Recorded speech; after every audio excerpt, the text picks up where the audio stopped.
ನಿಮ್ಗೆ ಏನ್ ಅನ್ಸುತ್ತೆ ಓವರ್ ಆಲ್ ನೋಡಿದಾಗ? ಪರವಾಗಿಲ್ಲ, ಒಳ್ಳೆ ಬರ್ತಾ ಇದೆ, ತೊಂದರೆ ಇಲ್ಲ. ಈಗ ಮೊದ್ಲು ಮಾಡ್ತಾ ಇದ್ದಾಗ 50 ದಿನಕ್ಕೆ ಯಾವ ತರ ಇತ್ತು ಗಿಡ, ಈಗ ಹೇಗಿದೆ? 50 ದಿನಕ್ಕೆ ಗಿಡ ಒಂದು ಸಮಸ್ಯೆಗಳು ಬರ್ತಿತ್ತು. ಅದ್ರ ನಾನು ಮೊನ್ನೆ ನಿಮ್ಗೆ ಹೇಳಿ ಸುಪ್ರೀಂ ಸ್ಪ್ರೇ ಮಾಡಿದೇವಲ್ಲ, 45 ದಿವಸ ಈಚೆ ಬರುವಾಗ ಈ ಗಿಡದ ಬುಡದ ಹತ್ತಿರದ ಎಲೆಗಳು ಡಾಟ್ಸ್ ಬರ್ತದೆ. ಈ ತರ ನೋಡಿ, ಈ ತರ ಡಾಟ್ಸ್ ಬರ್ತದೆ. ಈ ತರ ಡಾಟ್ಸ್ ಈ ತರ ಬರುತ್ತೆ ಬ್ಲೈಟ್ ಇದು. ಈ ತರ ಬಂದಿರುವುದು ಹೆಚ್ಚಾಗ್ತಾ ಇಡೀ ಎಲೆ ಪೂರ್ತಿ ಕರಟಿ ಹೋಗ್ತದೆ, ಒಣ ಎಲೆ ಆಗುತ್ತೆ.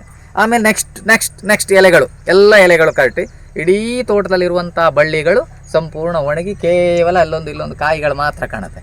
ಆ ಹಂತದಲ್ಲಿ ಎಲೆಗಳಿಲ್ಲದೆ ಇರುವುದರಿಂದ ಈ ಕಾಯಿಗಳು ಗಾತ್ರ ಚಿಕ್ಕದಾಗ್ತವೆ, ಮತ್ತೆ ಸೆಕೆಂಡ್ಸ್ ಜಾಸ್ತಿ ಆಗ್ತವೆ, ಕಾಯಿಗಳ ಟೇಸ್ಟ್ ಕಡಿಮೆ ಆಗ್ತದೆ. ಈಗ ಇವರು ಏನು ಹೇಳಿದ್ದಾರೆ ಅಂದರೆ ಸುಪ್ರೀಮನ್ನು ಸ್ಪ್ರೇ ಮಾಡಿ ನಮ್ಮದು 100% ರಿಸಲ್ಟ್ ಅಂತ ಹೇಳಿದ್ದಾರೆ.